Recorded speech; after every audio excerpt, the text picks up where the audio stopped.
With it being the holidays, and we're just days away from Christmas, I have been doing my best to stay on top of 12 Days of Flight Review on Patreon, and that's why the main recording schedule has been a little off, because I've been watching movies and recording like every day. So, no, I did not get a chance to record an episode of the main show for my reaction to Brainiac, the Brainiac casting for Man of Tomorrow. And, it's, I don't know, sometimes like there's news that, quite frankly, yes, it's potentially big. I mean, but the thing is, it wasn't like a name. It wasn't anybody that was like a massive name in Hollywood. I have no issues with respect to a no name or anybody being cast for it. Like, that's not my problem at all. I don't have an issue whatsoever with it. It's like, okay, really the bigger information for me with that is that Brainiac has been officially been cast. So now we know for certain that Brainiac is in Man of Tomorrow. There were hints, the brain on the script, and, all the image that we saw in the one documentary for Superman. Yes, plenty of hints, plenty of thoughts, with respect to who Lex Luthor and Superman are going to team up against. Okay, cool. So that's the biggest thing, though, that it's now official for me, as far as I'm concerned. We can now say for certain that Brainiac has been cast. Brainiac is in Man of Tomorrow, for certain. And we can talk about that. And there's a few of you that have definitely commented on it already so far for this particular episode of Flight Chat, which may or may not be the final episode of 2025. In fact, it probably will be, because the weekend, next weekend with Christmas and whatnot, is going to be a busy, jam-packed, family-filled holiday. So let's go ahead and just treat it so far like this might be our last feedback show of the year. I mean, just 1 week. It's a weekend off. January will be here before you know it. But here, let's dive headfirst into this week's emails. And we begin, as always, with John Rossler, whose first email is a question, Flight Chat, asking, why are sections of the internet implying Supergirl being similar to Guardians of the Galaxy films to be a bad thing? And he's got two questions in this email. He says, one, my former supervisor claims Supergirl looks like Guardians of the Galaxy 5, and I wasn't sure how that was a bad thing. Craig Gillespie clearly admires Gunn and probably was inspired by his aesthetic. If the film is good, I don't care how much of a carbon copy it is. Well, I think most people don't care how much of a carbon copy it is, but it's not going to be a complete carbon copy of the exact same story. And honestly, the argument about it, looking like Guardians of the Galaxy is just lazy, trolling, slack-ass argument, seriously. People that are looking to bitch for the sake of bitching, people that are looking for rage bait, people that are looking to engage people and like get their, grind their gears in that regard. It's just more of the anti-gun sentiment, and seriously, at this point, why are we paying attention to them? Well, why are we dignifying any of their bullshit with our responses, truthfully? I mean, if your former supervisor is claiming that it looks like Guardians Volume 5 and he's saying that's a negative, then quite honestly, he can kick rocks, because it's not a negative when you consider the financial success. We talked about this on Rocket Stream the other night. The financial success of Gunn's Guardians of the Galaxy trilogy in the MCU speaks for itself. And if that's what the general audience likes, if that's what they appreciate, why the hell wouldn't you go to that? But what I'm also hearing, and what Phil Barker and a number of the others said on Vodka Stream that night, is that the Supergirl Woman of Tomorrow story that this movie is based off of largely does have the Guardians of the Galaxy aesthetic to it. So if that's the case, and that's just what this is supposed to look like to embody the original source material, then no, there is not a bad thing about it at all. And from the general audience perspective, it's not a bad thing, because again, if they like the Guardians volume, if they like the Guardians trilogy, which objectively speaking, we have information, we have data to prove that they objectively did enjoy it, considering how much money, like what, 2.7, $2.5 billion that trilogy made for Marvel, right? Two of their films grossed over 800 million. I know I've talked about how Volume 3 technically made a few $1,000,000 less than Volume 2, but they still made over 800 million. You can't call them not successes, right? So I don't understand. I do understand. It's delusional and illogical for people to call it a negative. It's not a negative whatsoever, especially if that is what the original story calls for, that particular aesthetic. But no, it's not a negative whatsoever. So the people, the sections of the internet that are implying that, those are the trolls, those are the cultists, those are the people that you should stop paying attention to, John. Those are the people that we all should stop paying attention to, massively. All right, second question. This is probably more loaded. He asks, do you think Ted Sarandon is lying here? And he's got a link to a HollywoodReporter.com article. Okay, John, you're not going to let this go. You just are not going to let this go. This headline says, Netflix's Ted Sarandos vows to continue releasing Warner Brothers movies in theaters with the traditional windows. Yes, I think he's lying. Yes, John, I think he's lying. But here, let's go further since you just will not leave this alone. Okay. It says Netflix co-CEO Ted Sarandos renewed and deepened his commitment to theatrical windows if the global streaming giant's $82.7 billion deal for Warner Brothers Discovery, Warner Brothers Studios, and streaming businesses goes through. Quote, our intentions when we buy Warner Brothers will be to continue to release Warner Brothers studio movies in theaters with the traditional windows, he said during a surprise appearance at a Tuesday night event in Paris organized by Canal Plus Group to shine a spotlight on Canal Plus and its Studio Canal 2026 content lineup. Quote, we never got into it before because we never owned a theatrical distribution mechanism. Yeah, okay. Concluded Sarandos, quote, we were monetizing movies through our own subscription because that's how we were growing the business the fastest. The comments come amid concerns among exhibitors and other industry players that any deal for Warner Brothers would be a hit to theatrical business. Highlighting that, quote, we've only been doing original programming for 12 years, Sarandos also emphasized, quote, we've been moving very fast, building a library as fast as we can. We have made everything we have green-lit, so it's not a very deep development pool. Our library only extends back a decade, whereas Warner Brothers stretches back 100 years. They know a lot about things we haven't ever done, like theatrical distribution, even though they own a couple of theaters and have done limited and select theaters theatrical distribution before. So that's interesting. He says we've never done theatrical distribution, but he totally has. I've seen at least one Netflix movie, Army of the Dead, in theaters, but whatever. So right there, he's lying, John. But it says Sarandos was interviewed on stage by Canal Plus Group Chairman and CEO Maxime Sada, who asked if Netflix would continue its relationship with Canal Plus after a Warner deal. The streamer's co-CEO said Netflix would compete for event programming and specialized sports, such as big boxing matches, concluding, quote, our primary mission is film and television. Sada also thanked Netflix for convincing French audiences to pay for content. Quote, before you showed up, we had approximately 30% of French people willing to pay for TV, he said. Netflix showed up in France with your proposition and user experience, and you convinced the French to pay, and now the penetration of paid television is 75%. Tuesday night's event also featured Studio Canal CEO Anna Marsh emphasizing the company's commitment to theatrical windows and unveiling a new film project, Elsinore, starring Andrew Scott and Olivia Colman. Now, this article was posted on December 17th, so that's, 4 days ago?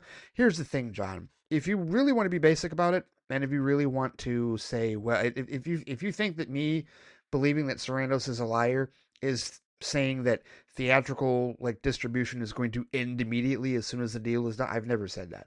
I've never once said that. I said it was going to be gradual, and I've said that it's not going to be the wide release windows, right? He's saying everything that needs to be said in order to get the deal done, right? And whether or not he changes his mind or whether or not he ends up lying, because I know here's the thing, John, whether you're trying to do it or not, you're trying to catch whether or not, have a receipt, if he clearly, if the theatrical windows exist, going forward, after it's all said and done, and nothing changes, then you're going to say, see, you shouldn't have doubted me, which is going to be a shit thing to do. But the reality of the situation is, I have to go by what Netflix has done, not what they've said. You want to trust what they've said, that is your business. Go right ahead, trust what they've said all the livelong day. I can only go by what they've done. And all of his claims about how we haven't gotten into theatrical because we've never done it before, that's already a lie, because you've done theatrical before. Now, you're telling me that it's that difficult, in the last 10 years, to figure out the theatrical model when you figured out how to do it in select releases and limited windows, right? Really, it's that difficult for you to do. No, you didn't feel the need to do it because you built the model on streaming only. And if you hadn't said, John, if they hadn't said that if he hadn't said that theatrical release was outdated, if he hadn't made the comments about unless you live in Manhattan, you can't afford to go to the movie theaters, if he hadn't said this, and I read those quotes in the last Flight Chat, if he hadn't said that, John, then there would be no reason for me to believe him a liar now. But he looks like he's talking out of both sides of his mouth. So which is it, Sarandos? Is it that theaters are outdated?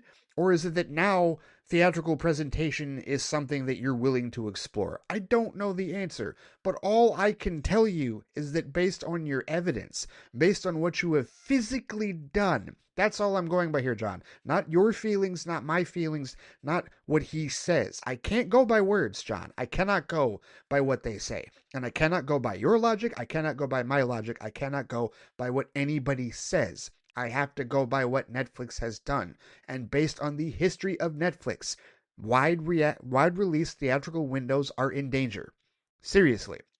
And if I'm talking out of my ass, then clearly so are all of the unions that are worried about this, right? Like, you think the DGA or the Writers Guild or, the actors or whoever else is, the actors are like waffling on this. They're like 50-50 on it. But do you think that the writers and the directors and the producers guilds, do you think that they would all be raising a stink if they really took what Sarandos said at face value? Or are they waiting to see, right? And we have to err on the side of caution. Okay, I'm erring on the side of caution by saying we should be concerned about theatrical windows. I am. You may think that I'm being alarmist. You may think that I'm being negative or defeatist, but that's not my problem, John. My problem is I have to go by what Netflix has actually done. Not what they've said, but what they've actually done. And until their behavior actually changes, I don't give a shit what Sarandos says. I don't care what any of them say to schmooze the regulatory committee. I don't care what they say to schmooze Studio Canal or anybody else to get support for their deal. They will say whatever they need to get that $82.7 billion deal approved. And then after that, all bets are off, right? So we'll see. We'll see, John, but I am unwilling to take their word at face value. I am unwilling to do that, and you will not convince me to do so. Ask all the questions you like about Sarandos, send me all the links, and ask me if he's lying or not. I will tell you every time. I have to go with his actions, not his words. I do not care what Ted Sarandos says until it actually happens or not. Once he changes his behavior, then we can have a discussion about that. But until then, he's going to get rid of theaters based on his behavior, based on what he has done or not done with theatrical releases and physical media. He's going to slowly but surely eliminate both. Period. That's my stance on it. And I'm not wavering from that, John. I am not. Not until his behavior actually changes. And I'm not rooting for it. This isn't me hoping that I'm right because I want to seem right. No, I want theatrical presentation to continue. I want people to be able. I want Man of Tomorrow to have a wide release. I want the Batman Part 2 to have a wide release. I don't want those to go away because I want theaters to still be an experience that the majority of the public can have. Even if it does go into evolve into a niche format. I don't want it to evolve quite the same way where it's like, well, now we've got to go to Netflix to watch the majority of our films, and every once in a while we'll get an opportunity to watch them in theaters. I don't want that. I'm not rooting for that. But I got to go with evidence, man. I can't go with hearsay. Right now, all I got from Sarandos is hearsay. I don't give a shit that he's in charge. I don't care that he's the mover and the shaker. He'll say whatever he wants to get that deal done. And once the deal is done, then all bets are off. We will find out what happens after the deal is approved. Okay, John? How about that? Let's wait until the deal is approved, and then we can argue about this. Until then, you're not going to change my mind. It's just not going to happen. So it is what it is. You want to trust what he says? That is your business. I am not going to. I trust his behavior, his past behavior, not his words. It's just where I'm at. Not trying to be harsh about it, but that's where I'm at with it. So no more trying to get me to trust Ted Sarandos or asking me what he thinks, because I will not believe a single word of it until his actions actually change. And that has not happened yet. So let's wait and see. All right. So this next email that John sent, he said, I forgot to mention the Godzilla exhibit. It was cool, a bit small, but they played some of the old movies. Here's some pics. And he sent a couple of images along. Okay, the old school Toho Godzilla. All right. Cool. No, good deal. Thank you for sending those along, John. I'm glad that the exhibit was pretty cool. And, have I seen any of the old movies? I don't know that I've seen a single one of the old movies, like, all the way through. Bits and pieces, but no, I haven't sat down to see one of the original Toho movies all the way through. I should. I will at some point. Maybe I'll do that in the new year. We'll find out. Too much shit to watch. All right. So then his next email was FLITE CHAT breaking news. He says, my thoughts and prayers go out to the Reiner family. This is a tragedy, plain and simple, and whoever is responsible for their murders should suffer the consequences. I think he might have sent this before the son got charged, because yes, the son, Nick Reiner, has been charged with the murder of his father, Rob, and his mother, Michelle. And it's very, very, very tragic, very unfortunate. Just not a horrible situation, absolutely horrible tragedy, very awful. And yes, absolutely condolences and whatnot to the Reiner family and to everybody else affected and involved and connected to it. And, condolences to fans as well. Those of us that, I talked about it on Patreon, just the impact that he's made on the industry as a director and an actor, and all of our favorite movies like Princess Bride and, Few Good Men, When Harry Met Sally, etc., etc., that we've all been, have all been a part of our lives and, parts of our film library, if you will, over the years. So yeah, just very, very unfortunate, very tragic. And hopefully Nick Reiner does get precisely what he deserves for this horrifically senseless tragedy, without question. And then finally, more breaking news. And here we go. We'll start with this. It's one sentence, actually two sentences. Congratulations on the casting of Brainiac. Were you congratulating me? It's not. It's I guess us as fans. Are you congratulating the fandom? Perhaps. He says, quite the excitement, is it? Well, someone had pointed out that I guess the casting of Brainiac allowed James Gunn to break the Lex Zod like paradox, which basically, I guess, for every cinematic interpretation of Superman, there has been a Lex and then a Zod movie, or vice versa. Because going back to the Christopher Reeve movies, Lex was the villain in Superman the movie in 1978, and then Zod and Ursa and Non were the villains in Superman 2 after that. And then they posted this. They said Superman 3 was the plot of Office Space, which that's technically not true. Technically, Office Space is the plot of Superman 3.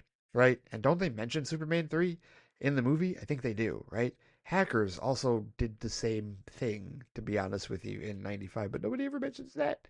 Maybe they do. I don't know. But at any rate, then they said Lex was back in Superman 4, and then Lex again in Superman Returns, and then Zod in Man of Steel in 2013, and then Lex in Batman v Superman: Dawn of Justice, of course. And so, starting with this next with this most recent Superman solo film, the James Gunn one that came out this year, Lex, of course, the villain there, and now instead of Zod, we will have Brainiac. Brainiac will break the curse, if you will, or break the cycle. Cool. Awesome. I mean, Brainiac is a villain that we've talked about many times. We've wanted to see get the big screen treatment. And now we know for certain, we confirmed that it is indeed happening. And I feel like most of us, all of us rational fans, are looking forward to that for sure. So that's the first of some Brainiac reactions here today. Thank you as always for your feedback, John. As always, it is indeed greatly appreciated. All right, next up, we've got Sam Otten with an email titled Winter Weather. Ooh, this is going to be a bit chilly, isn't it? No, going to be downright cold. Hoth level cold, if it's anything like the weather has been around here for the past week or so. He wrote this 5 days ago, by the way, so this is well before the Brainiac reaction. No Brainiac reaction from him just yet. But he says, "Hi Ray, my quick reaction to the Supergirl trailer is similar to yours. I think it looks pretty good overall, and I'm excited to see more down the line. It seems like they are giving Millie Alcock an intriguing role to dig into.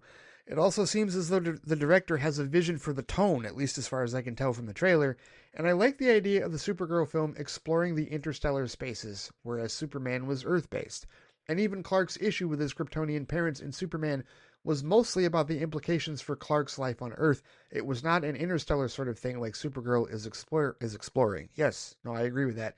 And that's again where the Guardians of the Galaxy comparison comes from. It's like, oh, because it's happening in space, Guardians is where we immediately flow to. Well, that's not a bad thing. They both take place in space. It is what it is. But he says, I also think pairing Kara up with another sort of lost and traumatized girl is a pretty smart storytelling move as a way to reveal Kara's character, and the credit for this mostly goes to Tom King from the comic book, but I do think it's wise that they're using it for the film. So pretty good for a first trailer. I'm glad you brought up the comic book thing, because if you hadn't, but of course you would have, Sam, but if you hadn't, I would have brought that up, because yes, it does go to Tom King and Bilquis Evely for originally concepting that and putting that out, and I'm going to read that book. That book is going to be read in the not-too-distant future, certainly before I watch the movie in June, without question.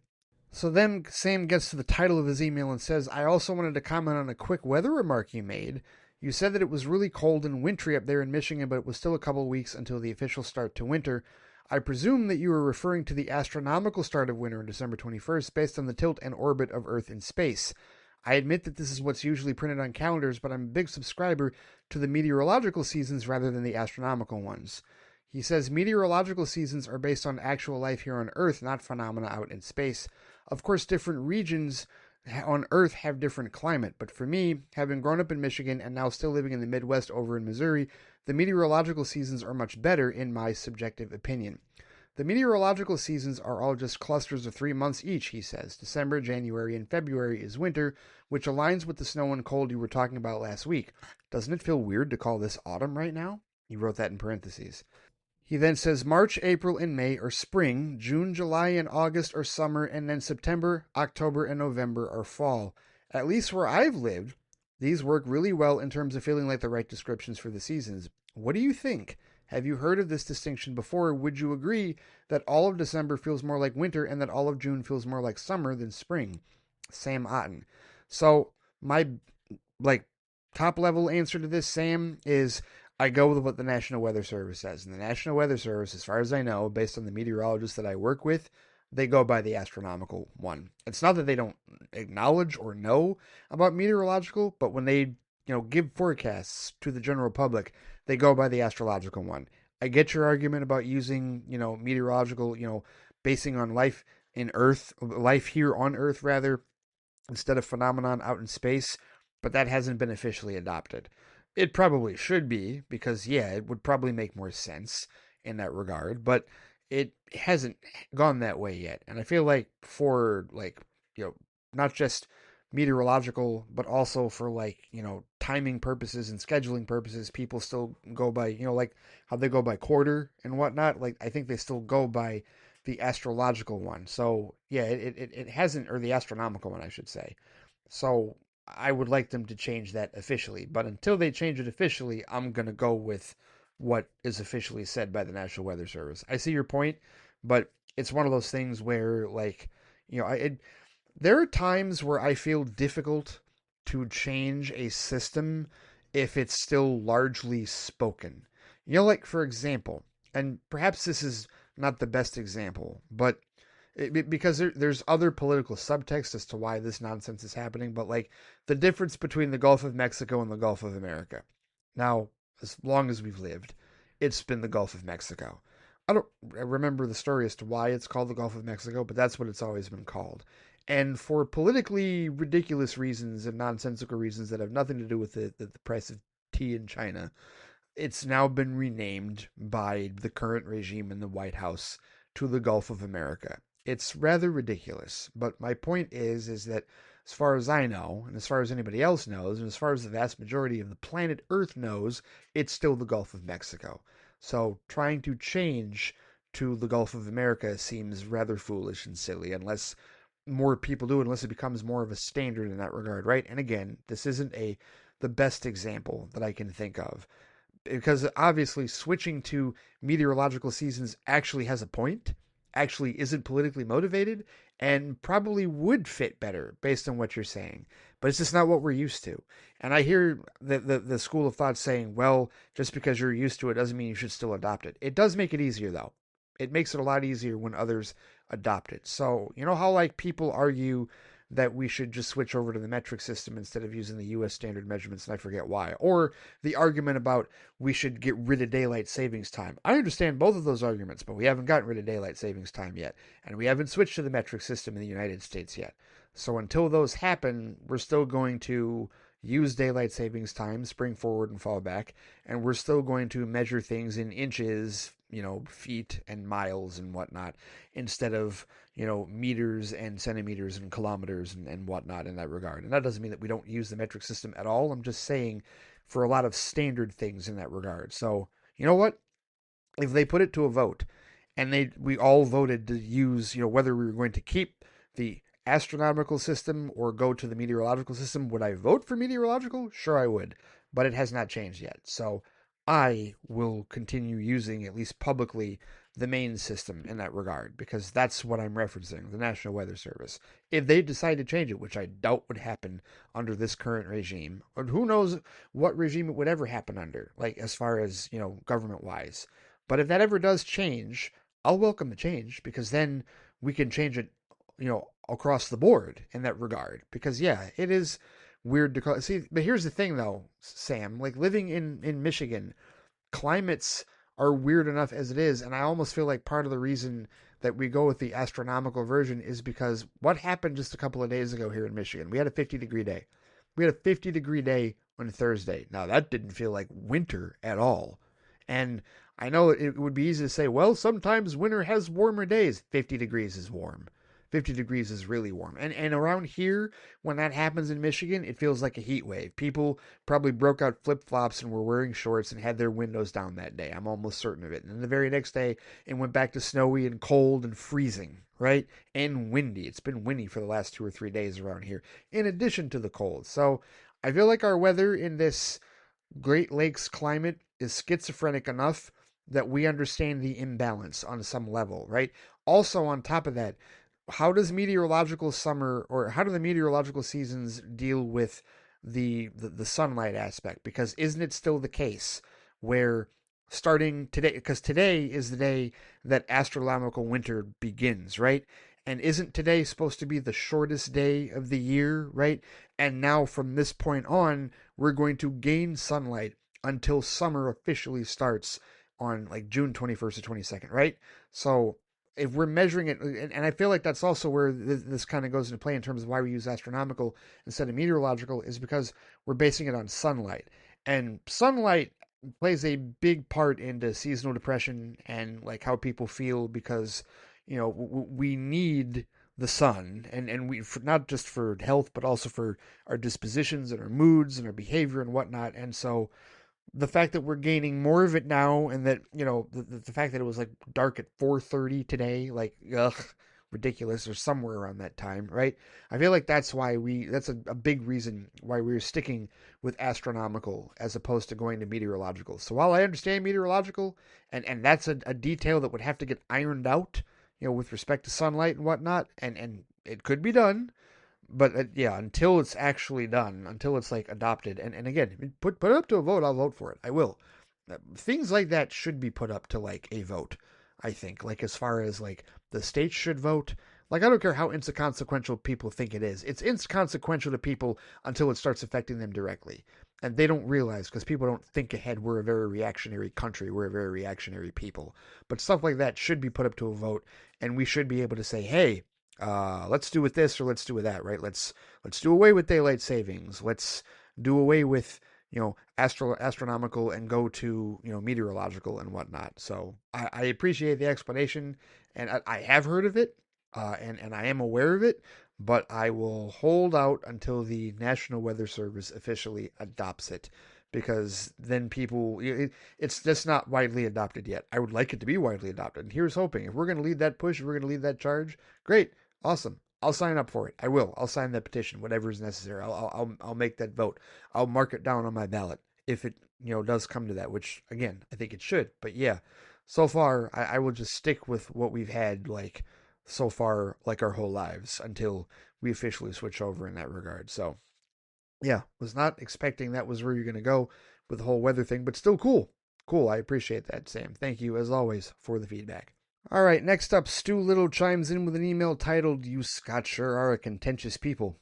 And as he begins his email, he says, "Hello, yes, as my Simpsons related title suggests, it's going to be an email where I do a bit of disagreeing. But before getting into that, I just want to point something out. The episode that you quoted, 'You Scots sure are a contentious people,' you have actually broken a trend.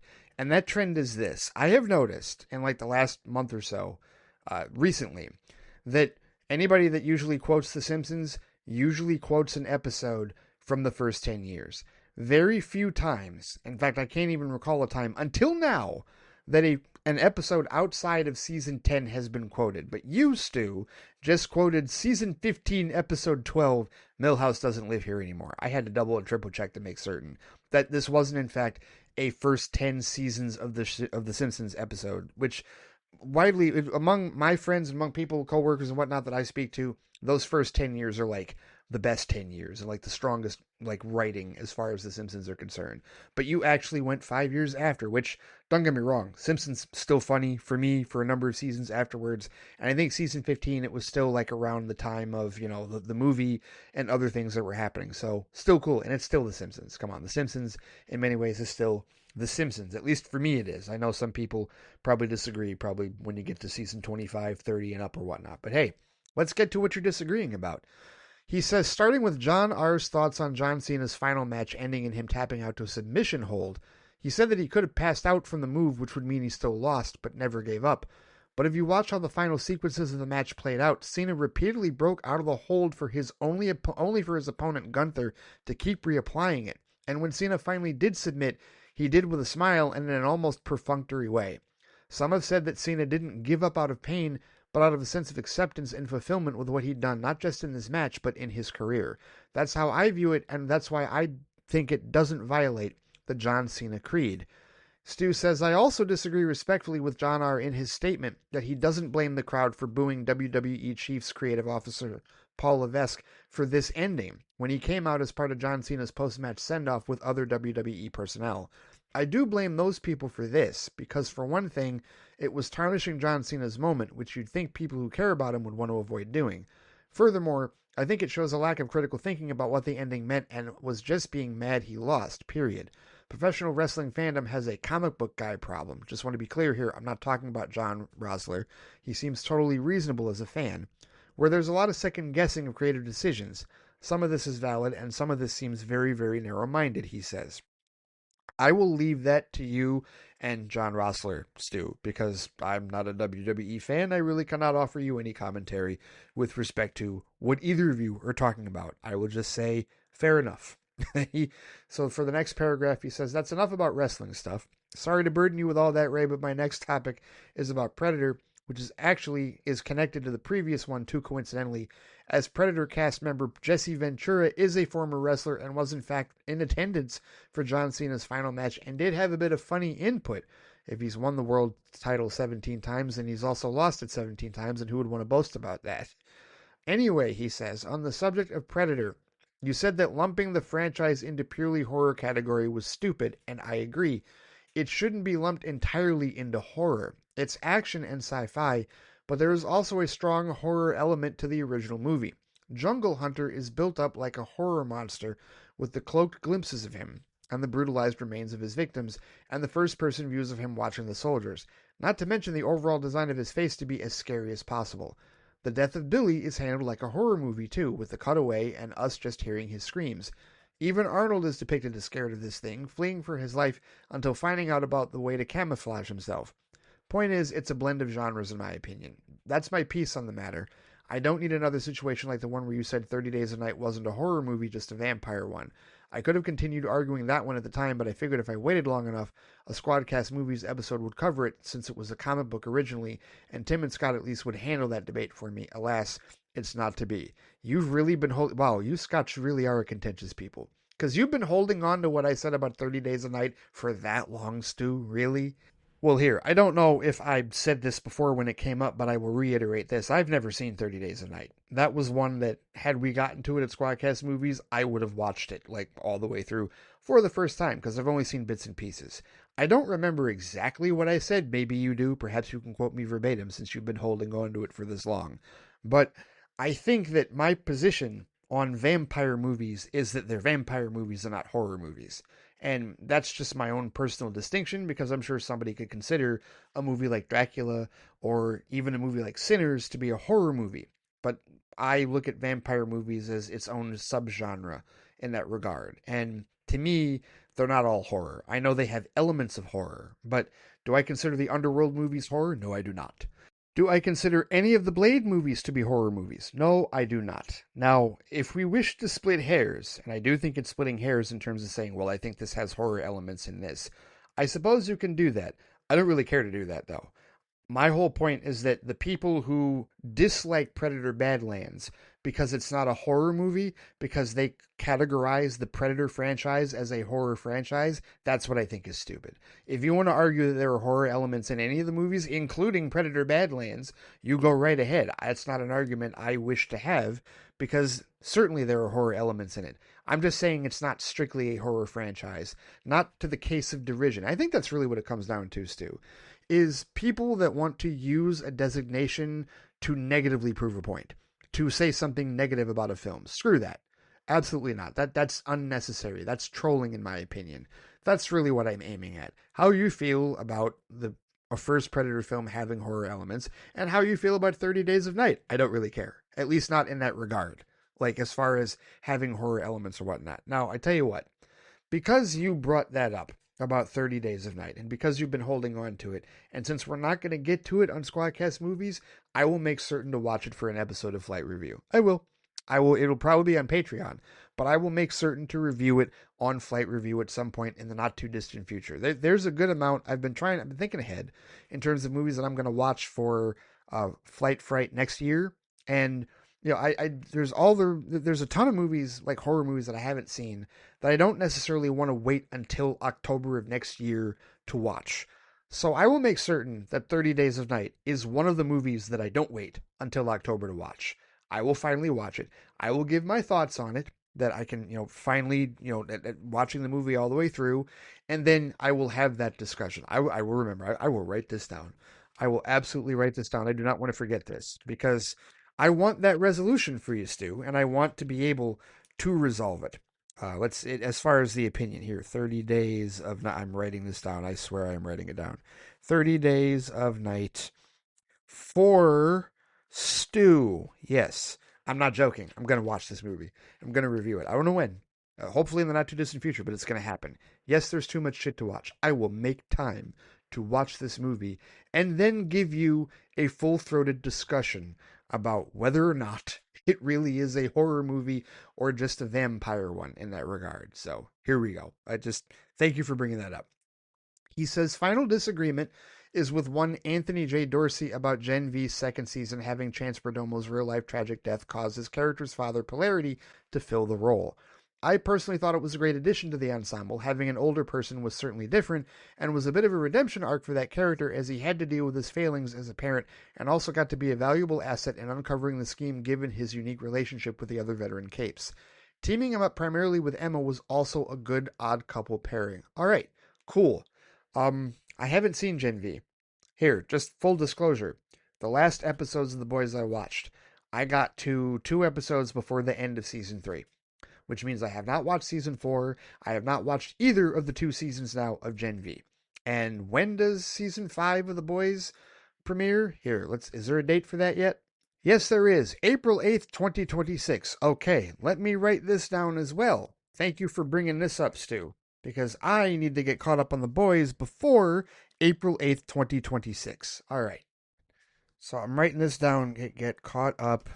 Can I write faster? Come on. Get caught up on The Boys before April 8th, 2026. And that's going to include Gen V. I'm going to include Gen V. I'm going to try and I'm going to do the Amr thing. You know how Amr lately has been watching TNG and DS9, like, alternatively, but, like, based on when they aired and whatnot. Like, he's been doing 3 episodes of each, like, in succession. I'm going to do the same thing. I'm going to watch those seasons of The Boys and Gen V in succession. I'm going to find out when they released, and I'm going to make certain to watch them as they went. That's going to be easier with that because they didn't air, like, Gen V and The Boys weren't released simultaneously. Like, one season happened after another. So it's going to be easier blocks, right? Like, wasn't season 1 of Gen V, like, after season 3 of The Boys, and then The Boys season 4 happened, and then season 2 of Gen V happened? Right. So I'll do that. But yes, I will get caught up before April 8th, 2026. Good Lord, there is too much shit to watch. All right. So then Stu says, okay, disagreements are done. Now on to some positivity in all caps. He says he loved the Supergirl trailer. I won't wax too much on that, he says, as it's been covered, but it seems a fair adaptation of the Woman of Tomorrow's story, with the biggest standout in terms of change being Kara's got a more belligerent attitude, it seems, compared to the more stoic one the comic had. Oh, that's interesting. I'd also predict, he says, that in addition to her trauma, her personality is likely derived from a feeling of a lack of purpose, since she didn't get the job of looking after infant Kal-El and he seemingly has things in hand as a hero, with the newspaper in the beginning contrasting Superman saving people from a nuclear reaction explosion with a smaller story about Supergirl saving some cats. The brief glimpse of Jason Momoa as Lobo is promising too. Thank you for bringing up that detail with respect to the newspaper, because I did not catch that. I've watched that trailer a couple of times and I did not catch that. That is a very striking detail. I think you may be onto something with that. He says, speaking of Jason Momoa, a film of his got a trailer of its own the same day, with Street Fighter's first look dropping, albeit without any footage of him as Blanca, though the character poster shows he will be very crazily faithful to the design of that. The overall look of everyone is very exciting, not because of faithfulness, but because it's so faithful it seems they're leaning into the inherent absurdity of Street Fighter, a franchise whose general storyline is about colorful martial artists joining a tournament organized by a megalomaniac with psychokinetic powers who wants to absorb the powers of the world's strongest fighters so he can achieve world domination. So going big and ridiculous makes the most sense, and the stylism on display suggests the action won't be pared down shaky cam BS. One comparison I've seen that I like is that it's Scott Pilgrim-esque. Oh, pared down shaky cam BS. Okay, what are you taking a shot at there, Stu? The Bourne Identity or the Batman movies, the Dark Knight trilogy in particular? Because if it's the Dark Knight trilogy, I agree with you. Although he tried to get away from the shaky cam BS after Batman Begins and proved that of all the great things Christopher Nolan can do, the one thing he can't really do all that well is fight choreography, which will make things interesting for the Odyssey. But either way, but if you're talking about the Bourne movies, like the Bourne Identity, I will respectfully disagree with you. Although, I mean, I agree that this isn't going to be shaky cam stuff, but I'm not going to call it pared down shaky cam BS. I think that the Bourne trilogy shows that that type of action most certainly can be shot very well and can be extremely effective. But either way, I agree with you that the trailer looks ridiculous and that the franchise itself is ridiculous, so why not lean into it? I completely 100% agree with that. So anybody that has issues with that, well, yeah, can't agree with you on that. It's all subjective. He says, next up is a new show, the spin-off to the Spartacus franchise, House of Asher. I don't know how familiar you are to the original series, not very, but in summary, it covered the rise of Spartacus from slave gladiator to leading an uprising against Rome that ultimately failed, though not without some positive outcomes. This new show, he says, focuses on the character of Asher, played by Nick Tarabay, Arrow's original Captain Boomerang, and Stargirl's Eclipso, who was a villain in the original series who was actually killed partway through, but this gives us a what-if scenario where he didn't die and actually contributed to thwarting Spartacus' uprising. As a result, he's been gifted ownership of the home and gladiator school in Capua that he was originally a slave to, and the show is about him trying to make something of it. This is a bit of a poisoned chalice, he says, because Asher is not respected in Roman society or even by a lot of his gladiators as a former slave, a Syrian, and as someone who got where he was through duplicity and underhanded means, and the already established nobles aren't in a hurry to give him the opportunity he wants. It makes him something of a black and gray protagonist if still an underdog, balanced out by more sympathetic characters like Chorus, the ex-gladiator champion who is head trainer of the school and wants to make his students honorable and actually competent, and long-lived warriors and the slave gladiators themselves, some of whom still remember the impact Spartacus had. There's also Tanika Davis, he says, as Achillea, formerly Neferet, a Nubian woman that Asher wants to make the first ever female gladiator, something that didn't happen in real-life Rome for another few centuries, so he gets pushback for defying tradition while she struggles to get acceptance from the other gladiators. It's been 12 years, he says, since the first series ended, and it's pleasing to see that the revival under Stephen S. DeKnight has kept the unrestrained spirit of the original franchise. It's consistent in visuals, its unique dialogue style, and willingness to push the violence in other areas to extremes. Roman politics are similarly used for intrigue and the back and forth of Asher's fortunes so far as he's in the middle of events involving Crassus, Pompey, and an ambitious younger figure called, checks notes, Julius Caesar? All right. There's also a couple of things in the episode so far that I wouldn't call hints, but may possibly indicate a massive future reveal in the show that'll upend its starting premise. Even if it doesn't, I think there's enough here to be worthwhile to the existing fans and new ones. Well, I would say that if I was big into the original series, which that was the was it Andy Whitfield, Andy Whitmore, whichever, the man who passed, the actor that passed in the middle of the show, right? And they recast. Is that the same Spartacus? If we're talking about the same show, I saw a smattering, like bits and pieces of it, but not enough to get me roped into it. So, Yeah, I won't quite add it to the list just yet, but perhaps somebody else will. Perhaps somebody else listening that isn't aware of it is now aware of it and will add it to their list. So awesome. Thank you for sharing that.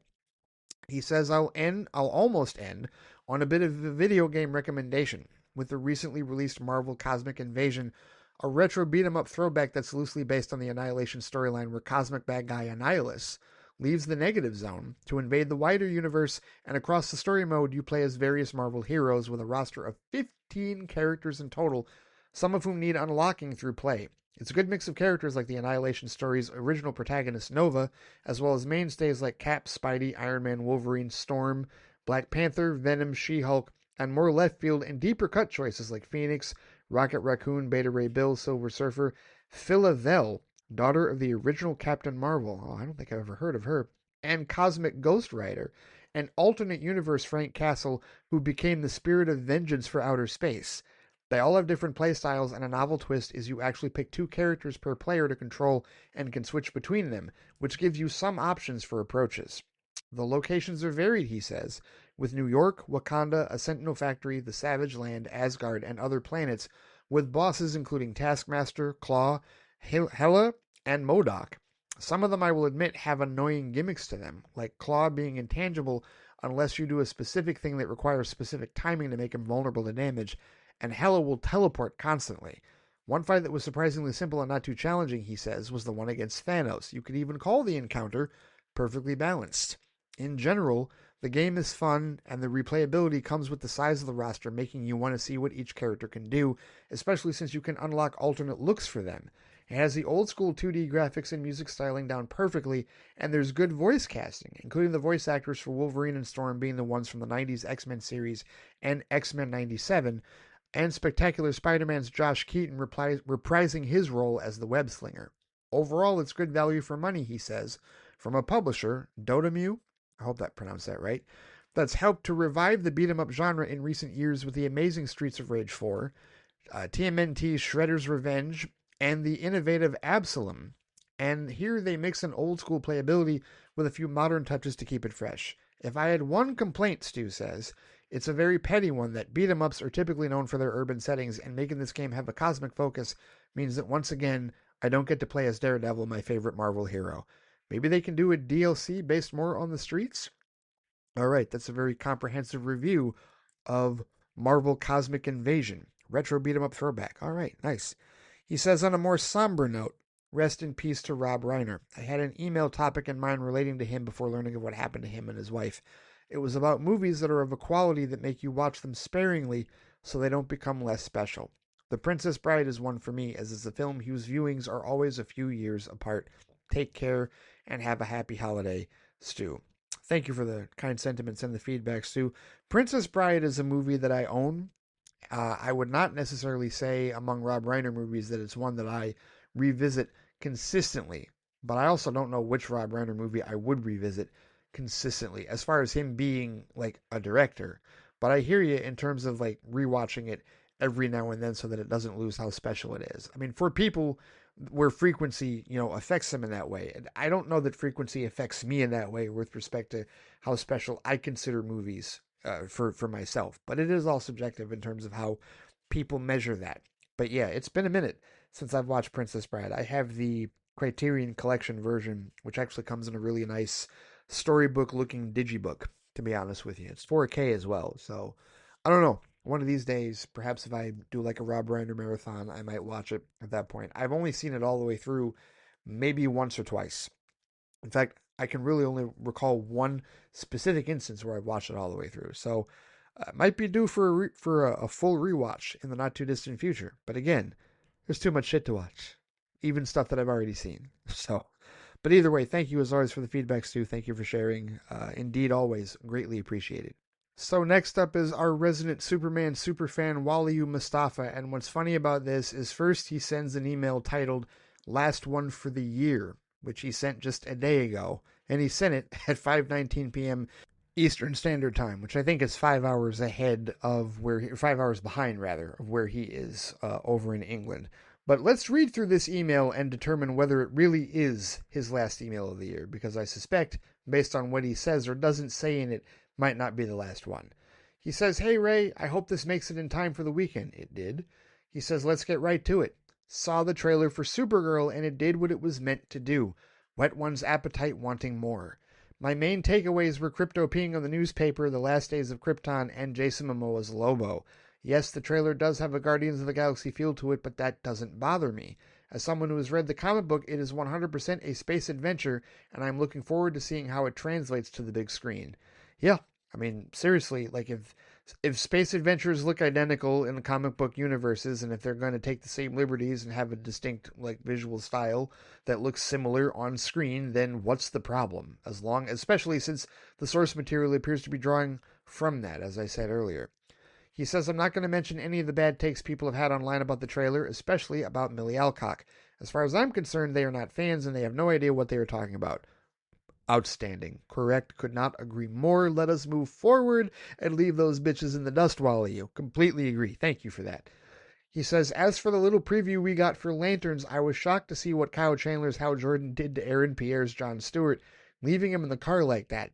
Either the ring saves John or Hal decides it was a bad idea to leave him in the car. Either way, look forward to the show being released, whenever that may be. Looks like it won't be March as we originally thought." Yeah, they redacted the date. Like there's a clip where Aaron Pierre says the date and the audio is, cut out. And I think it might have even, did they put a black box over his mouth? I don't know, but we don't know what date. So may not be March. I think it will still be before Supergirl. I don't think it's going to be moved to in between Supergirl and Clayface, but I guess we'll see. He says, "I went to see Avatar Fire and Ash on Friday with a friend. We both really enjoyed it.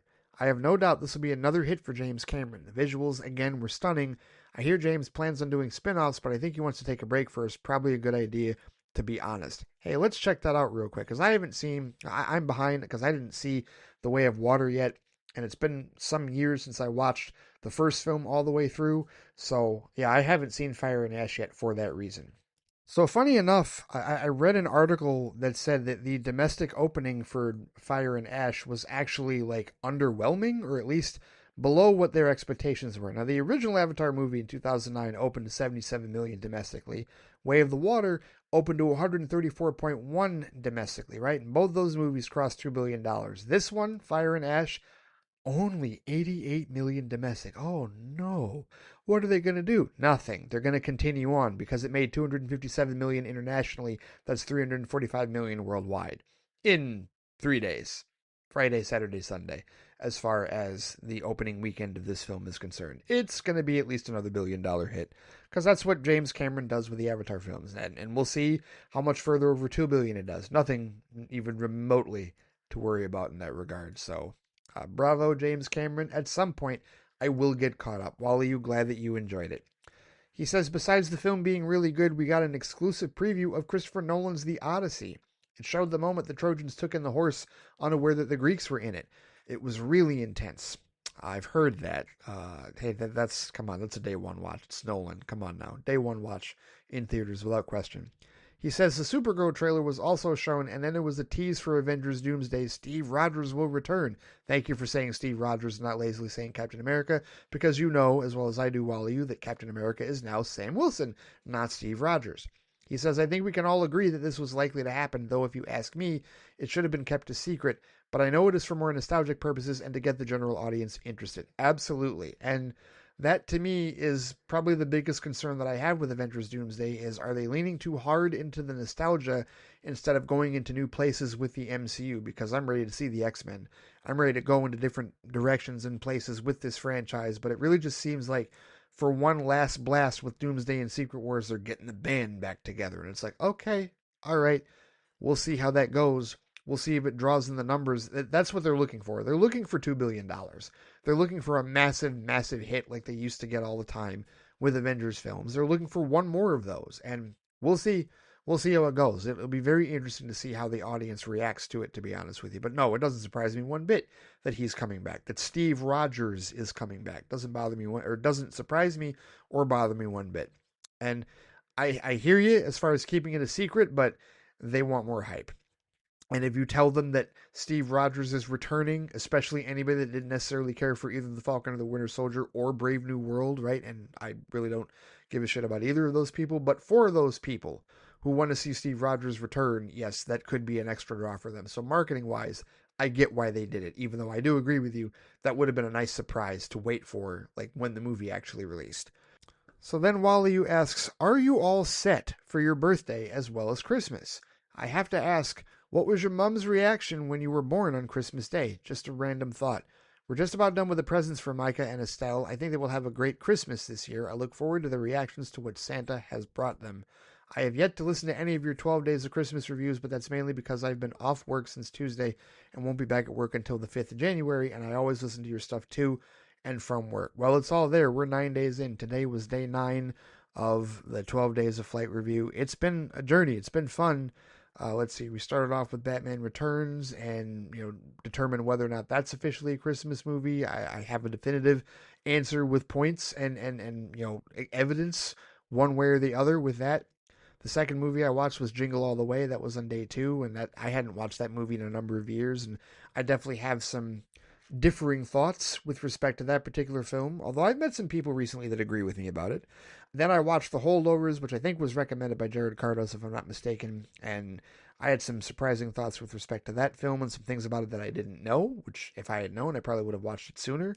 I finally watched all the way through It's a Wonderful Life, and now have some full-throated thoughts on whether or not that's a Christmas movie or whether or not it's Christmas adjacent. And I also revisited A Nightmare Before Christmas for the first time in about 30 years, because that was a movie that when it first came out, I didn't really care for it much. So now 30 years later, do I still feel that way or have my thoughts changed on that? That was day 6 of the 12 Days of Flight review. And then I watched Gremlins because I read that it's considered a Christmas movie, even though I've never considered it one. And after revisiting it in my adult years, having seen it many times, but it's been a number of years since I've watched it, I've definitely got some solid thoughts on that with respect to it being a Christmas movie, the type of Christmas movie that it is, and also some other things about when that movie was released and like the box office stuff that I also wasn't aware of, or maybe I knew and completely forgot some time ago. So that's pretty cool. That was on day 6. Day 7 was Scrooged, which is my favorite interpretation of A Christmas Carol by Charles Dickens, and some thoughts on that particular film. And then this past weekend, I've been in Whoville, because for day 8 of 12 Days of Flight review, I watched How the Grinch Stole Christmas 2000 edition starring Jim Carrey, the live-action one. And for the first time today, I watched Illumination's The Grinch, the 2018 film with Benedict Cumberbatch. So I'd never seen that particular iteration of How the Grinch Stole Christmas, and so I have some fresh thoughts on that. So we're 9 days in, Wally, and I've got 3 more left. We've got tomorrow's episode, as the time I'm recording this, Monday's episode, Monday the 22nd. The clue that I will give you for that particular episode is You'll Shoot Your Eye Out. Yeah, we definitely got to talk about that movie for sure. And then on Tuesday, the 23rd, I will be talking about a film that has been made twice, but I prefer the old school black and white version of a story involving a gentleman by the name of Mr. Kris Kringle. So there's the hint there. And then, I love this hint. I said this on Vagasson the other night. I'm going to cap this all off on Christmas Eve with a discussion about, quote-unquote, the jolliest bunch of assholes this side of the nut house. Because that's my favorite Christmas movie of all time. I wanted to talk about it last year, and I didn't get a chance to because I got sick. I'm talking about it on Christmas Eve, so stay tuned for that, Wally, when you get a chance to get caught up on 12 Days of Flight review. I'm looking forward to your thoughts on it if you wish to share them, good sir. Now, to answer your earlier questions, yes, I'm as set as I could be with respect to Christmas. It's kind of different. This year's been, a struggle, with a number of things, so, it's not quite the same gift exchange and whatnot. And Christmas has changed greatly, in terms of family gatherings and whatnot since 2020. Not for, terrible reasons or anything like that, but, just it's a different, more understated event now with respect to Christmas and my birthday, right? And I think that definitely works for my parents who don't necessarily have to do the big to-do and whatnot, going forward, because they did it for so many years as far as hosting the birthday party and the Christmas gathering and whatnot. And I totally get it. I absolutely understand it. Do I miss the older gatherings? Sure I do. But as long as I have my family there, which I will this year, as I do every year in that regard. And as long as Shonda's there with me, then it's all good. It's all great. So yeah. I'm perfectly all right with it. As far as my mother's reaction to me being born on Christmas, the story as I understand it, because obviously I don't remember, is that apparently I interrupted their Christmas morning because I think they had woken up and were having breakfast of some sort, and then, she goes into labor and they got to rush to the hospital, unbeknownst to them, on that particular day. And so she spent the rest of her evening, the rest of her Christmas day at the hospital, and I was born at 3:01 p.m. Eastern Standard Time on December 25th, 1982. So yeah, that's as much as I know. My grandmother called me the baby that stole Christmas. That is as much as I've been told. That is as much as I'm aware in terms of the details of my entry onto this earth. So that's hopefully answers the question as best as I can for you. He says, I did listen to your episode about Rob Reiner. Yeah, that was a flight speed that I did. I think it was the day after we found out he passed. He says, such a tragedy what happened to him and his wife. To be honest, I had no idea he was the director of movies like Stand By Me, The Princess Bride, When Harry Met Sally, and A Few Good Men, to name a few. And he was clearly a well-loved person by those who worked with him in the industry. It looks like he and Michelle will be sorely missed. Yes, without question. Horrible tragedy. He will definitely be sorely missed by the industry as a whole. He says, not sure if you're into boxing. I'm not really into it, but have you seen all the chatter about Jake Paul losing to the UK's Anthony Joshua? He's a former heavyweight champion, and he absolutely knocked the F out of Jake, to the point where he broke his jaw in 2 places. You'll love to see it. Maybe stick to YouTube, eh, Jake? Yeah, I'm not into boxing, but I'm very aware of it, and yeah, Jake Paul got what he deserved. And he probably deserved more than what he got, but still, he got quite a bit, so yeah. You know what? Don't dish it out if you can't take it. He says, that'll probably do it for my last email of 2025. It has been quite the year for sure. The highlights were clearly the release of Superman and Sinners. Here's to 2026. Hope you have a great birthday and your family has a great Christmas, and to everyone else, enjoy the holidays. Stay safe, stay warm, and eat all the food. Take care, Ray, and see you in 2026. Thanks for the episodes this year. Thank you, Wally Mustafa. Well, Wally, Merry Christmas to you. Hope that you and your family have a great Christmas and enjoy the holidays. And you stay safe and warm and eat all the food as well. And we'll see you in 2026. And that's going to do it for Wally this year, or will it? Because it seems to me that our resident Superman superfan didn't have one single solitary word to say about the casting of Brainiac. Well, that can't be right. No, it's not right, because 11 minutes after he sent that interview, he sent another one titled simply Brainiac. He says, hey, Ray, okay, so maybe this is the last email of 2025. As you know, we finally have our big screen Brainiac cast in the form of German actor Lars Eidinger. I've never heard of him, but he clearly impressed James during auditions. I look forward to seeing how he looks and performs as Brainiac in Man of Tomorrow 2027. Perhaps we'll get an end credit scene of some sort at the end of Supergirl teasing Brainiac. We'll see. Right, now I'm done. LOL. Thank you, Wally Mustafa. Yes, when he sent that first one, I was like, yeah, no, he's got to send another one. And he did. He most certainly did. And so now here's my opportunity to share my thoughts officially on the casting of Brainiac. I talked a little bit about it before because, I don't mind that an unknown like Lars Eidinger was cast. And I hope I'm pronouncing that right. I feel like it's correct. But yeah, when I saw the casting, to me, again, the bigger news is the ultimate confirmation that Brainiac is in Man of Tomorrow. I don't care about all the hints. I don't care that we saw a picture of a brain on the script. I don't care that we saw images and here and there. I don't care that we know that Lex and Superman were teaming up against somebody else. None of that mattered to me. I needed official confirmation from James Gunn before I 100% could tell you that Brainiac was in Man of Tomorrow. And now we finally can say that. Yes, Brainiac is in Man of Tomorrow. And I will tell you what. Anybody out there that has any questions or concerns about a relatively unknown actor being cast in the role, shut it, as far as I'm concerned. And that's just my subjective opinion. Because in my history, DC has done a really good job with casting quote-unquote no names as villains. Or better yet, casting people that were like, how on earth is that going to work? Like Heath Ledger as the Joker after he played a gay cowboy in Brokeback Mountain. I will never forget that E! News Hollywood headline that said Batman goes Brokeback, which I thought was a tasteless headline in many ways. But yeah, there were people that legitimately didn't think Ledger was going to be able to hack it as a Joker. And now we got people that think he's the greatest Joker of all time. So why don't we trust Christopher Nolan with respect to that casting? I don't think anybody questions Christopher Nolan's casting after that. Or, of course, Ben Affleck as Batman, right?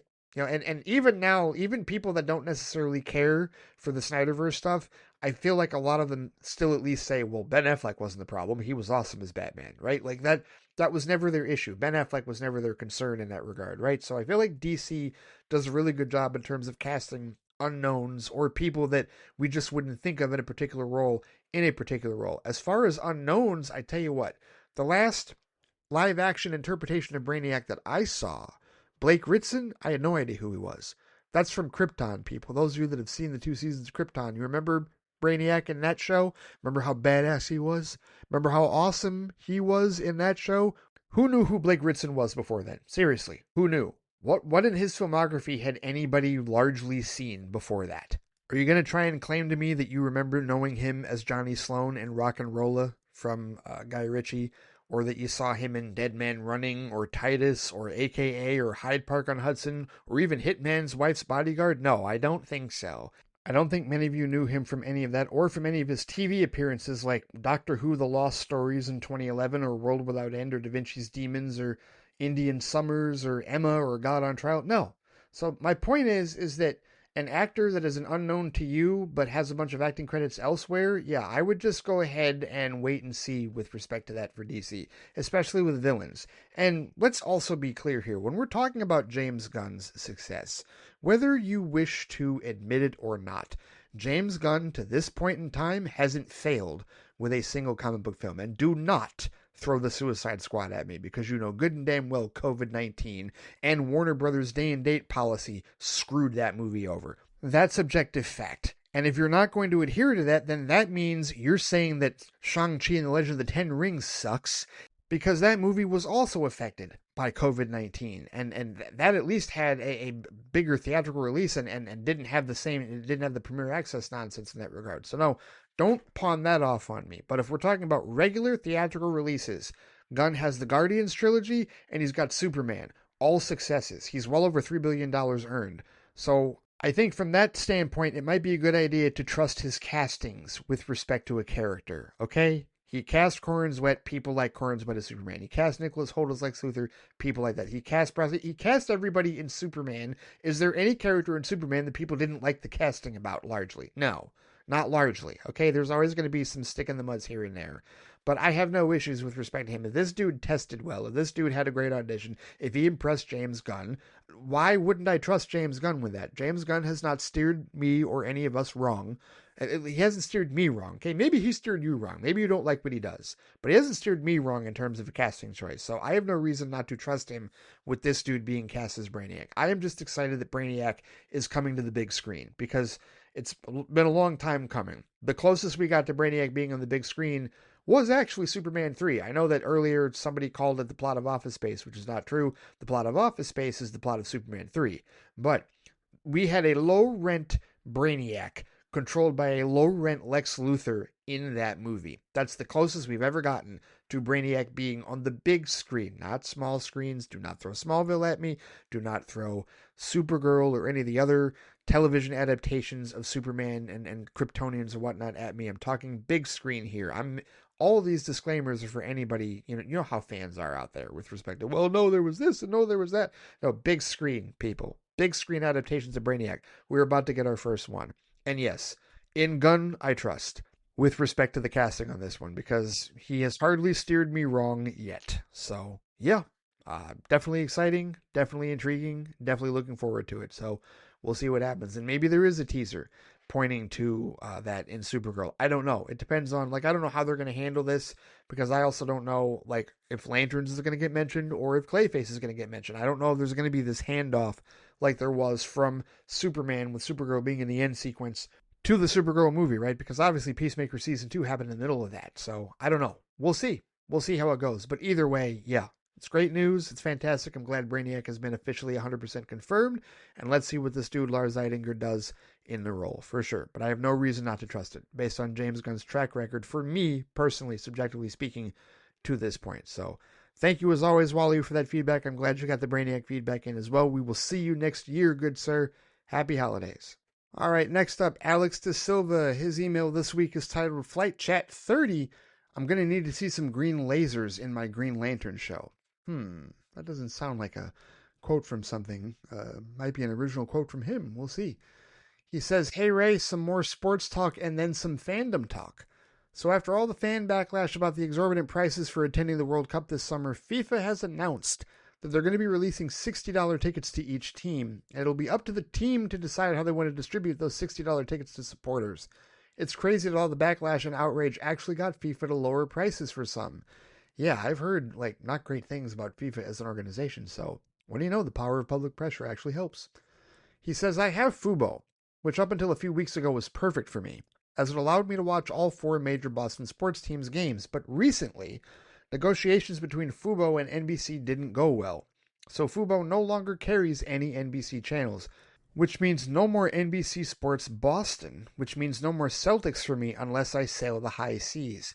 It's annoying that I can't watch all my teams on one platform anymore, so after football season, I may have to switch over to DirecTV Stream, since it looks like I'll be able to watch the Red Sox, Bruins, and Celtics on there. The other option will be to check out each league's individual streaming service, like NBA League Pass, and see if the price of all those together is lower than the price of a live TV streaming service." So here's the thing about that, Alex. I can tell you from personal experience because we've gone through this here.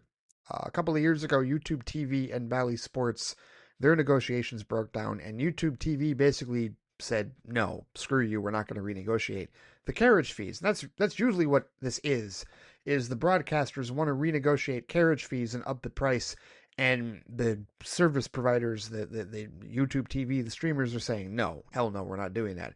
This is what happened recently with YouTube TV and ESPN.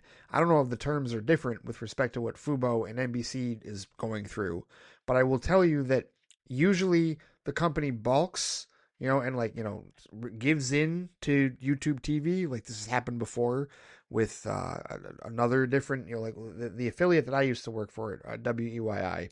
Back in 2019, they got into a dispute with YouTube TV, and for 2 weeks or so, like that wasn't available. NBC was not available on YouTube TV, and eventually they caved and did cave to YouTube TV and decided to go back on to the service, just as ESPN did, like a couple weeks, a month ago, however long that was.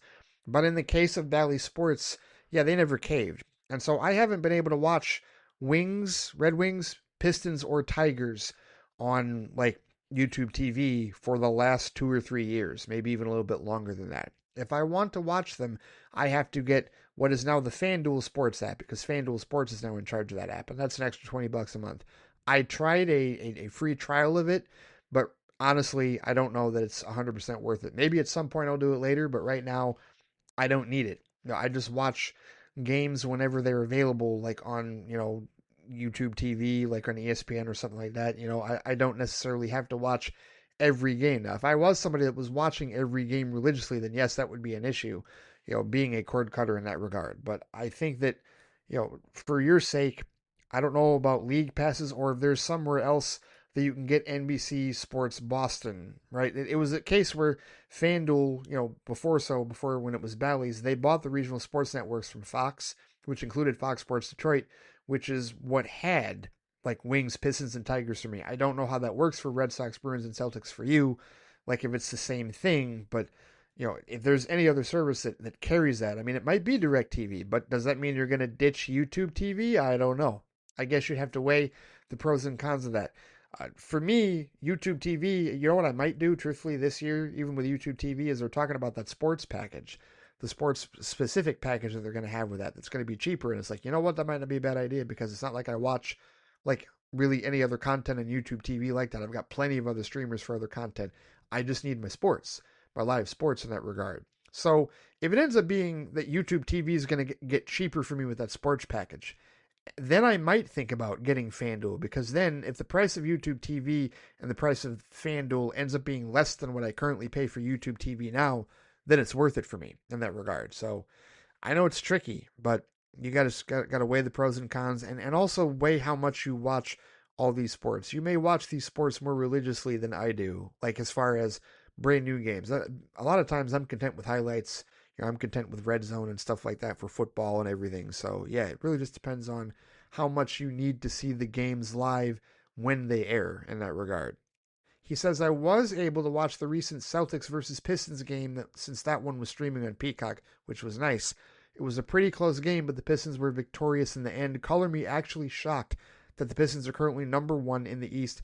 Looks like they must have been slowly making some moves to build up their team in the past few recent seasons. Well, there's been some additions that they've made here and there, but really, I would say it's been the development of Cade Cunningham into a bona fide superstar. He really did turn a corner last year, and he's continued to up the ante on that this year into becoming a top 20 NBA player for sure. It does help that they have Jaden Ivey healthy. It helps that they really solidified their bench.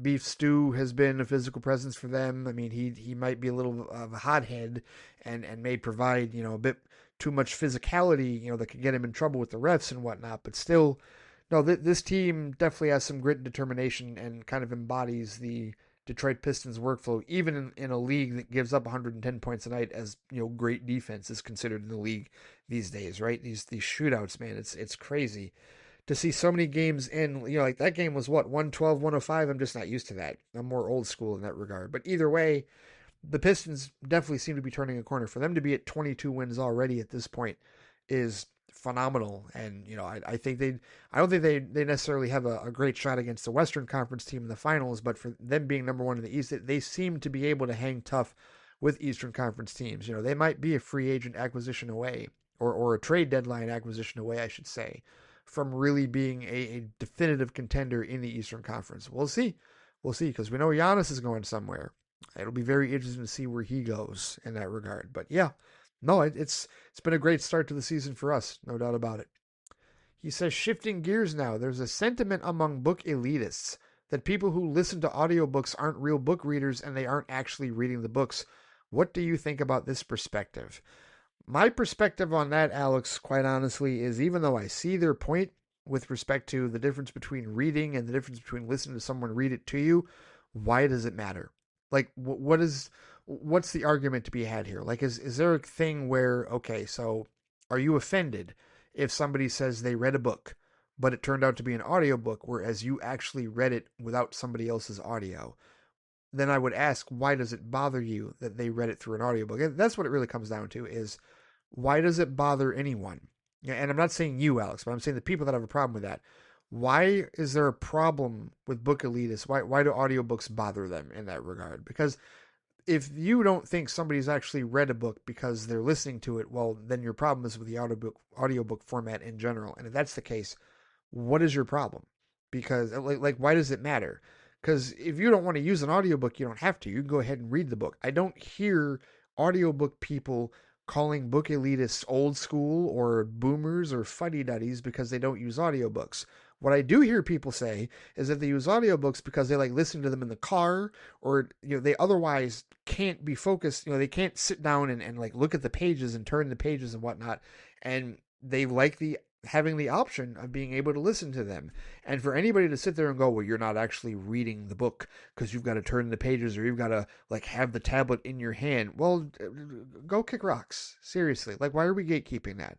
I know why, because we're generally assholes when it comes to being, humanity in that regard. And we don't have fellow compassion. We also don't mind our damn business, right? People don't mind their damn business. Somebody's going to read audiobooks. It's not your damn business. You don't have to read them if you don't want to, as far as I'm concerned. But where did this elitism come from? Who came out and said this? Like, what threat does this pose to book elitists? There are plenty of people that still read them, and there are plenty of people that still that like listen to audiobooks. What is the problem? Right? Are they worried that audiobooks are going to take over? That suddenly people aren't going to turn pages or be on a screen anymore? I'm sure some of them are like afraid of that. But I tell you what, if audiobooks continue to exist, I mean, they have to start from somewhere, right? They have to start from an actual book being written. So it's not like books aren't going to still be written and like produced and whatnot. So yeah, I think book elitists are exactly that. They're elitists. They should shut the F up, personally, in my opinion. He says, after the Lantern's first look, I saw someone online post something along the lines of, quote, I'm going to need to see some green lasers in my Green Lantern show. Do you think this comment is entitled or is it fair?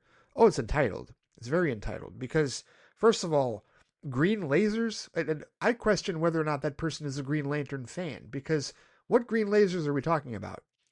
From what I understand, the Green Lantern Corps, their power isn't lasers. Their power is like to being able to use their ring to build constructs, right? And that might include lasers at some point, but I feel like the ring does far more than just have the capacity to be able to shoot lasers. So to me, I feel like that comment is cheap and signifies that maybe they're not so much of a Green Lantern fan as much as they're a fan of like green superpowers or whatnot. I do think it's entitled because how Damon Lindelof and company are crafting this Green Lantern show.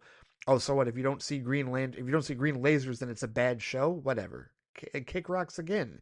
Like, you can tell a good Green Lantern story without there being green lasers. There could be a number of other things.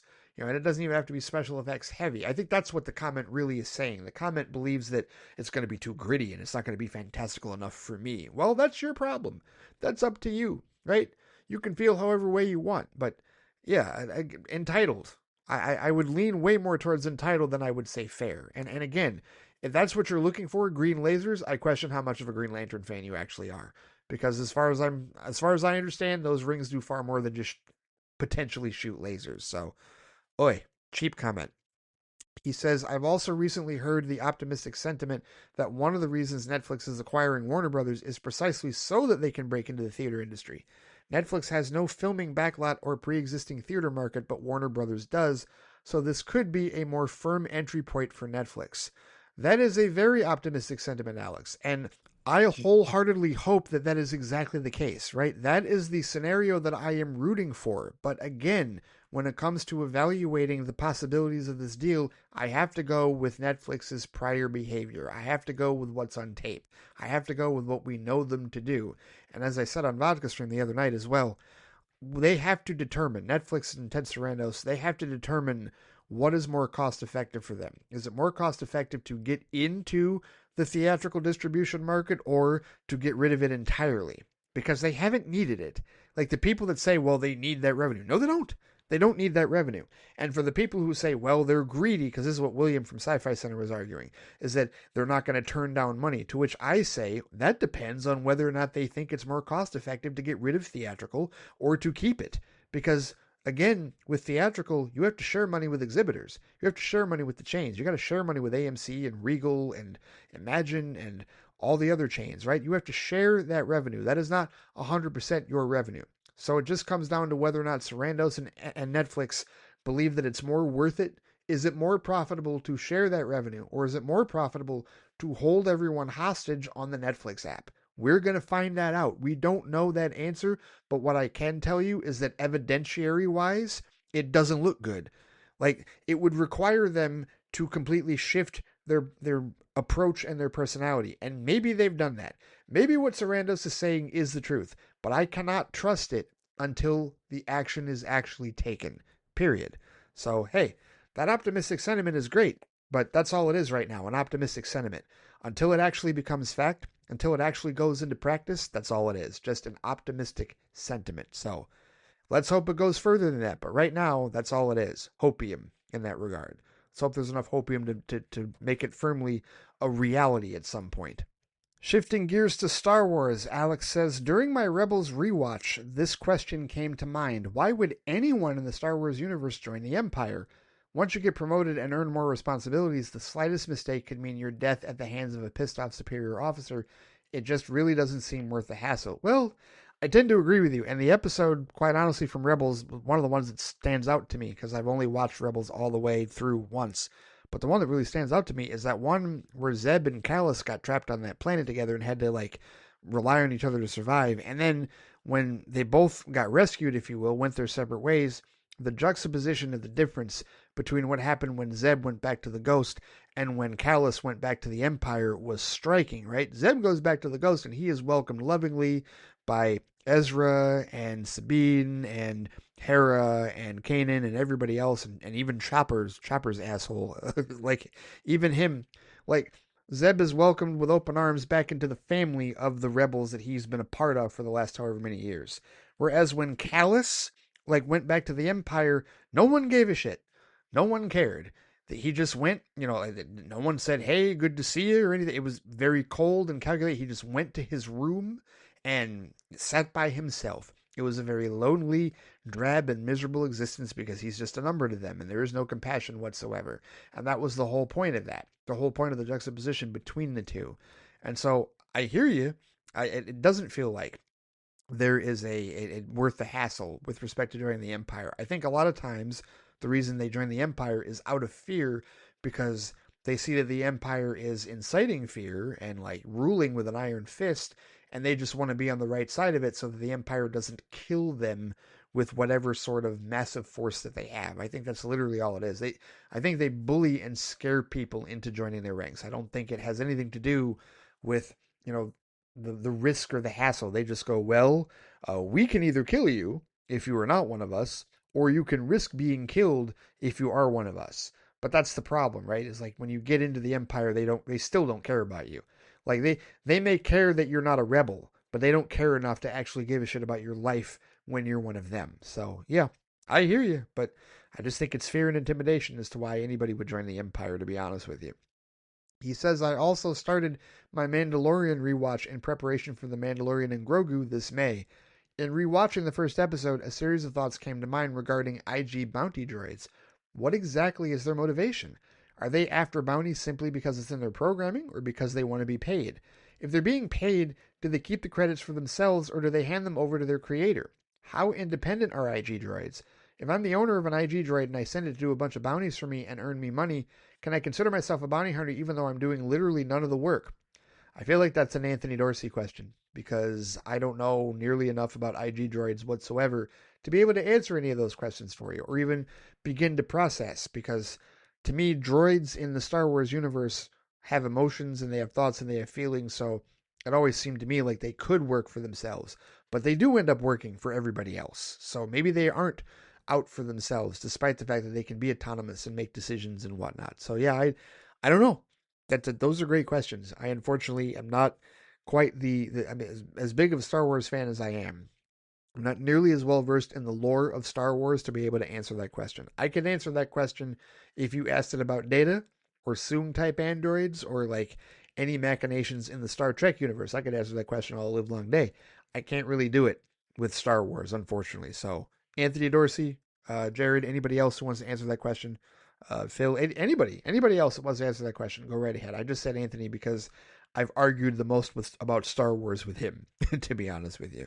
But here, let's get to Star Trek, because Alex said this week for The Next Generation, I watched The Mind's Eye. He says, so is this episode going to get a continuation or something? Things felt kind of incomplete at the conclusion. I still have many questions, like what was the deal with the fake Geordi at the beginning? Why was Kel working with the Romulans to begin with? The episode set up a lot of questions and didn't provide very satisfying answers. Next episode is called In Theory, Live Long and Prosper, Alex. Here's what I would say, Alex. I would say that you're going to get something of a continuation in the season finale. And I say something of a continuation because it's not necessarily going to be a direct continuation. You're not going to necessarily get direct answers to what was going on and why Kel was working with the Romulans, but you're going to get some slight answers, if you will, with respect to what's going on and who the Romulans may or may not be manipulating into chaos for a very negotiated purpose, for a very specific purpose in that regard. So just stay tuned. You know, when you get to redemption, when you get to the redemption arc, it's a two-parter. I'll warn you that it's just like how The Best of Both Worlds was a two-parter to end season 3 and begin season 4. It's going to be the same thing. Redemption will end season 4 and begin season 5. And when you get there, like I said, it's not going to be direct answers. It's not going to be completely direct answers, but you're going to get some answers or some extrapolation, if you will, of what is going on here, especially with respect to who that Romulan is in the shadows that was directing all the stuff with respect to Geordi's torture and whatnot. You're going to find out who that Romulan is.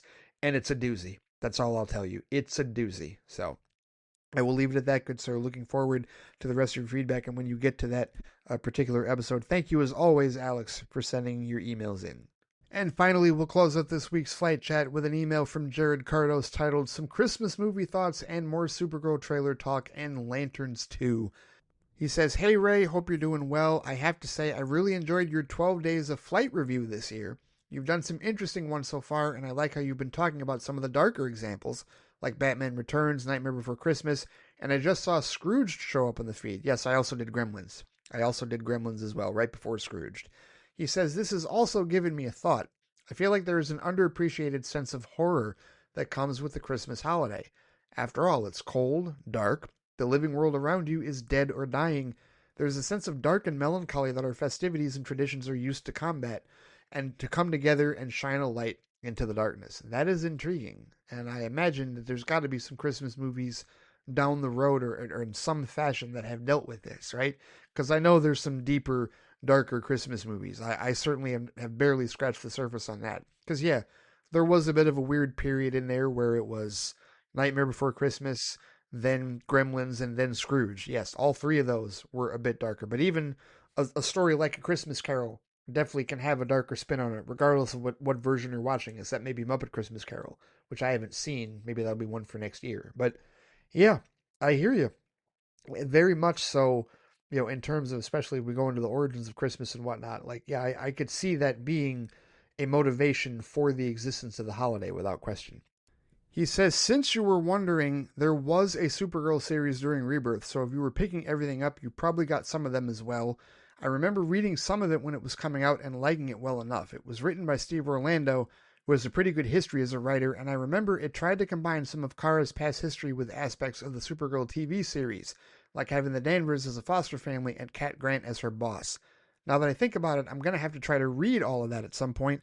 While I've read a good amount of Supergirl in the past, I have some blind spots that I'm definitely going to fill in the next year in anticipation for the movie. Okay, now that you've said that, Jared, yes, I do remember reading a Supergirl series. If I remember correctly, and I could be wrong on this, I think that was a bi-weekly. I don't think, it was, or was it a monthly? It might have been a monthly, because some of them were bi-weekly and some of them were monthly.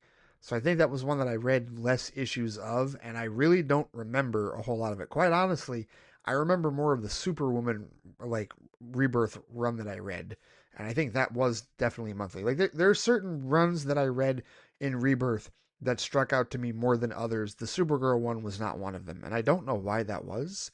I don't know if it was because I was watching the show at the same time. I'm not sure. Was I watching the show at the same time?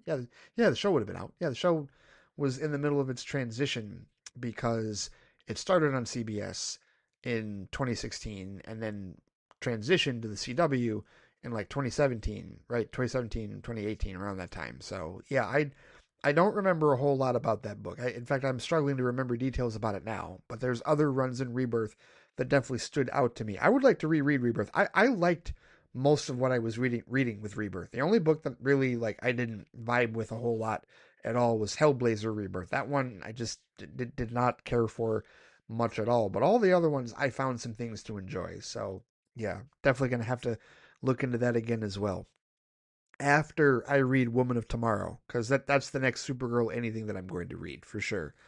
He says also that line about Krypton did not die in a day, that is straight out of Woman of Tomorrow, and it definitely explains what they mean by that without going into spoilers. Yeah, that's what the guys, Dave and Phil and the others were saying on Vodka Stream the other night. They said, yeah, that was straight out of the comics, and they said it's really tragic. They said it's very, very tragic in terms of what it means and in terms of the background and that story and whatnot. And they stayed spoiler free in terms of explaining it to me as well, because they all want me to read the book, and it's got to be, I got to read it soon here. I do. I've got to read Woman of Tomorrow soon, just so that I can get some perspective on this and we can start to have some conversations that at least focus on that book, because I guarantee between now and June we're going to have even more conversations, especially as more trailers and spots and whatnot come out. As we learn more details about the film, there's going to be more conversations comparing it to the source material. And so, yeah, I definitely need to read that in the not too distant future, like really soon for sure. He says, and man, I can't believe I forgot to say anything about the Lanterns preview. I mean, I kind of believe it, because not a lot was shown, but what was shown looks promising, he says. It really sold me on Kyle Chandler as Hal Jordan. That move of setting the car on auto and jumping out does feel very Hal-coded. Seemingly reckless, but purposeful, and entirely without fear.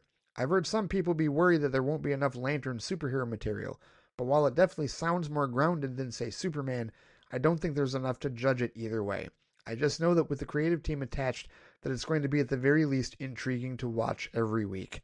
And I think that'll do it for me. He says it's been a bit quiet, probably to do with the upcoming holidays, but it's likely the calm before the storm. Looking forward to your future episodes. Jared, as always, thank you for the kind sentiment. Thank you for the feedback. And yes, I agree with you. I think it's definitely way too early. I mean, we're talking 9 seconds of lanterns that we've seen. People making bold proclamations and determinations based on 9 seconds of what we saw, one way or the other is way too early. But yeah, Damon Lindelof and everybody involved, yes, I do think that there's reason to be very optimistic for that show. The fact that it's going to be an HBO original, and not just HBO Max, not just streaming, like that's also a reason to, because that in itself carries weight. That in itself carries a significance. I mean, look at we can go down the list of all the HBO original shows that have, stood the test of time and have become classic shows, and The Penguin certainly adds to that. So we've seen what they've done in the DC Comics realm lately. So yeah, I don't think there's any reason to have any major doubts about Lanterns, but we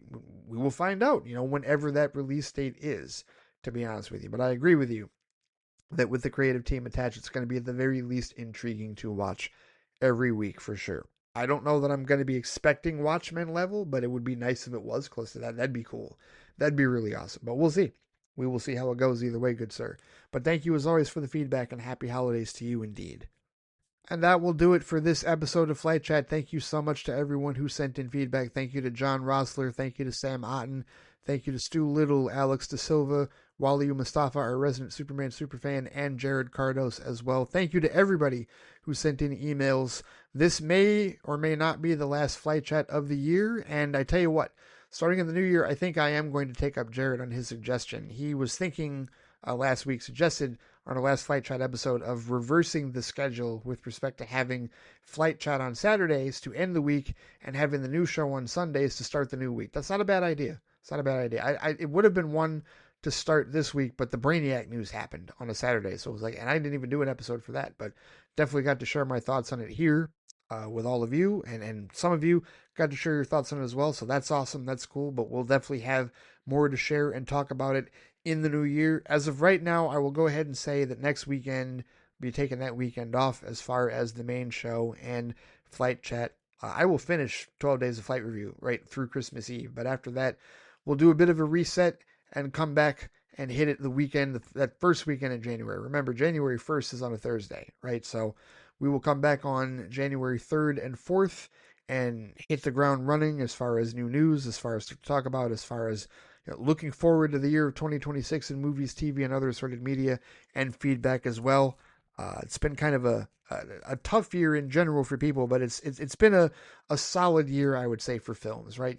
With Superman and Sinners, like Wally was saying, I think definitely those are two of the best films of the year. I would also put Black Bag in that list as well, among others. So, and I had very enjoyable times at the theater, even the last couple of months with Tron Ares and with Predator Badlands and The Running Man and whatnot. So it's been fun.